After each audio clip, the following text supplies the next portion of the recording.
আমি জানতাম না আমার এইখানে দিচ্ছে আমার ছেলে, গাড়ি দিয়ে 2টা লোক দিয়ে পাঠিয়ে দিয়েছে।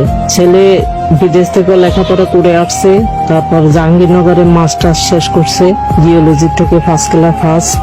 আমার বউ অ্যাডভোকেট, বুকে তুলে নিয়ে আসছি। মা চাও না বউ চাও, কোনটা চাও? হ্যাঁ, এই কথাটা বলছে। আমি হানা কোনো উত্তর দিইনি। আমাকে বলে যে কি দক্ষিণখান দিয়ে আসি, আমি বলছি দিয়ে আসো, যেখানে ইচ্ছা সেখানে দিয়ে আসো। আমি আর কোনো কথা বলিনি।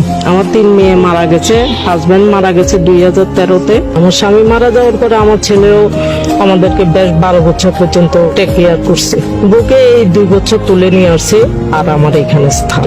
কোরবানি নিয়ে অনেক স্মৃতি মনে আছে, আবার মনেও নেই। সকালে উঠে তো এই যে গরু কোরবানি ঈদে গরু জবাই করছে, সেমাই রান্না করছি। এই তো কোরবানি সব ছেলে মেয়ে নিয়ে খুব আমার ফুর্তি করছি।